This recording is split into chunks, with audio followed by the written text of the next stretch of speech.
자, 이번 시간은 명제와 조건에 대해서 배워보도록 하겠습니다. 명제와 조건입니다. 자, 명제는 뭐냐면 명제는 참과 거짓이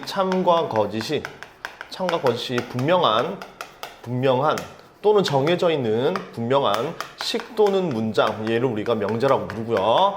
그 다음에 조건은 참과 거짓이 불분명하다가 아니라 그때그때마다 달라진다. X값에 따라 달라지는 식 또는 문장을 우리는 문장을 또는 조건이라고 불러줍니다. 자, 예를 하나 들어볼게요. X 플러스 1은 3이다 라는 이런 문장이 있습니다. 이 문장이 참인가요? 거짓인가요? 이거 우리가 방정식이죠, 그죠? X가 2일 때는 참이 되는 거고 X가 2가 아니면 거짓이 되는 겁니다. 거짓. 자, 이렇게 X 자리에 어떤 숫자를 집어넣었는데 2를 집어넣을 때는 참이 되고 2 말고 다른 숫자 0, 1 뭐 이런 거 대입하면 다 거짓이죠. 그럼 따라서 이 문장은 X 값에 따라서 참과 거짓이 바뀌죠. 이런 걸 우리가 뭐라고 부르냐면 조건이라고 불러준다는 얘기입니다. 조건. 자, 그런데 2의 x 플러스 2은 2x 플러스 2다 라는 이런 문장을 만들면 얘는 x에 무슨 숫자를 대입해도 항상 참이죠. 이거 전개하면 얘가 나오니까. 그럼 얘는 항상 참이죠. 그죠? 항상 참이니까 얘는 우리가 뭐라고 부르냐면 명제라고 불러줍니다. 자, 구별하는 건 되게 쉽습니다. 언제나 참이면 명제고 그러니까 x 값에 따라서 참과 거짓이 바뀌면 조건이다. 이렇게 얘기하면 되죠. 자, 그리고 얘는 우리가 알다시피 두 개는 등식인데 요 녀석은 방정식이라고 부르죠. 그죠? 우린 방정식이라고 부르죠. 따라서 X값에 따라서 참과 거짓이 바뀌는 대표적으로 방정식 같은 게 조건이고 얘는 항등식이죠. 그죠? 항상 성립하는 겁니다. 이 항등식 같은 게 명제다라고 생각하면 됩니다. 항등식 같은 게 명제다. 자, 그런데 좀 주의할 게 있는데 2의 x 플러스 2를 2x 플러스 5라고 잡아봅시다. 자, 얘는 x를 1을 대입해도 거짓이고 2를 대입해도 거짓이고 항상 거짓이죠. 얘는 거짓. 자, 거짓이니까 얘는 항등식이 아니란 말입니다. 그죠? 하지만 얘는 항상 거짓이니까 얘는 명제라고 불러줘요. 자, 얘는 항상 참인 명제. 얘는 항상 거짓인 명제. 그래서 참과 거짓이 딱 정해져 있는 건 우리는 명제라고 부르고 참과 거짓이 그때마다 달라지는 것 달라지는 식 또는 문장을 우리는 조건이라고 불러준다. 아시겠죠? 자, 많은 학생들이 여기서 명제가 항상 참이라고 생각을 하는 건데 거짓인 명제도 있다라는 건 이거 좀 명심해두세요. 항상 거짓이다? 그러면요 명제 이렇게 얘기하면 되는 겁니다. 아시겠죠? 자, 명제하고 조건을 보통 기호로 뭐라고 쓰냐면 명제, 조건 둘 다 별로 구별 없이 PQR 이런 기호를 사용합니다. 그리고 조건도 마찬가지로 PX 또는 QX 뭐 이런 식으로 표현하는데 그냥 줄여서 조건 또한 PQR로 이렇게 표현을 합니다. PQR 이렇게 표현을 하니까 PQR로 표시가 되어 있으면 얘가 명제인지 조건인지 한번 살짝만 생각을 좀 해보셔야 됩니다. 자, 그 다음에 조건 같은 경우에는 X값에 따라서 참과 거짓이 바뀐다고 했는데 예를 들어서 X는 2의 배수이다라는 이런 조건이 있다면 얘는 X에 1이 들어가면 거짓이고 2가 들어가면 참, 3 들어가면 거짓 이렇게 X값에 따라서 달라지는 거죠. 자, 따라서 이 녀석은 뭘 해보고 싶냐면 이 조건을 참으로 만드는 녀석을 한번 모으고 싶습니다. X는 2의 배수. 그럼 참이 되는 녀석들을 모아보면 2, 4, 6, 8, 땡땡땡 이렇게 표현이 되겠죠, 그죠? 맞죠? 그러면 이 녀석은 이 조건을 참으로 만드는 집합이 되는 건데 이 집합을 우리가 뭐라고 부르냐면 조건의 진리집합 이렇게 불러줍니다. 진리집합.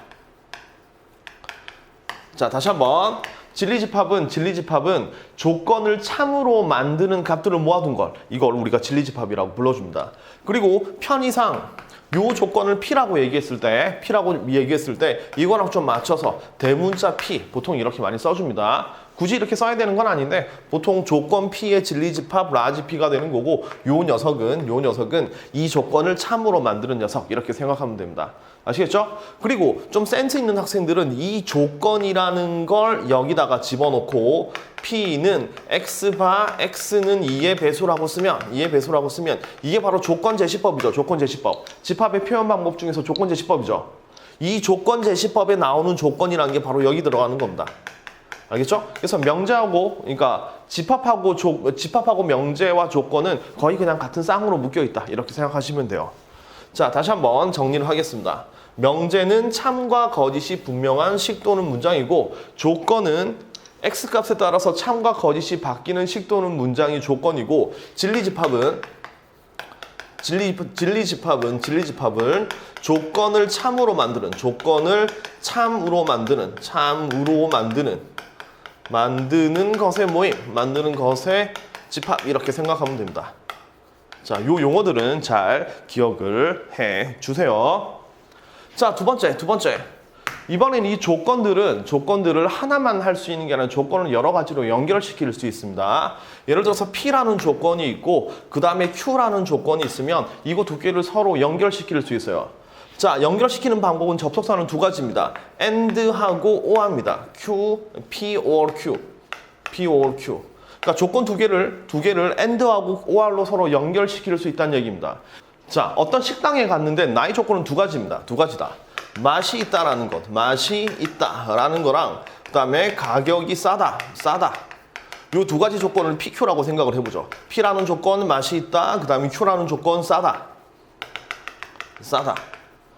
자, 그럼 만약에 제가 조건을 P and Q라고 만들면 얘는 맛도 있고 싸야 된다 이런 얘기입니다. 그러니까 여기 맛이 있는 것을 모아놓고 싼 것을 모아놓으면 요 부분이겠죠. 맛있고 싸야 됩니다. 싸고 맛있는 게 돼야 되는 거예요.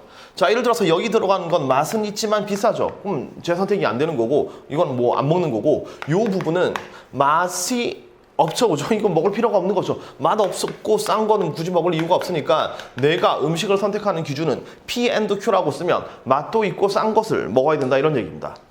자, 만약에 조건을 P or Q로 만들어주게 되면 둘 중에 하나만 만족해도 되는 거죠. 예를 들어서 맛은 있지만 비싸다. 뭐 그래도 먹을 만하다는 얘기고요. 맛은 없지만 그래도 싸다. 싼 맛에 먹을 수도 있는 거고요. 둘 다 만족하는 건 당연히 되겠죠. 그죠? 그래서 P or Q를 집합으로 표현하면 요 두 개를 전부 다 표현한다. 이렇게 생각하면 되겠죠. 그래서 어떤 조건들을 AND와 OR로 연결시킬 수 있다 이겁니다. 자, 그럼 조건에는 진리집합이 있으니까 요 녀석의 진리집합을 집합 기호로 표시하면 P and Q는 P와 Q 진리집합의 교집합이 되는 거고요. P or Q는 P와 Q의 합집합 이렇게 표현된다. 이렇게 생각하시면 되겠습니다. 명제가 있고 조건이 있고 조건을 만족하는 진리집합이 있고 그 다음에 조건들은 여러 가지로 합쳐줄 수 있다. 이런 얘기가 되겠죠. 자, 다음 세 번째.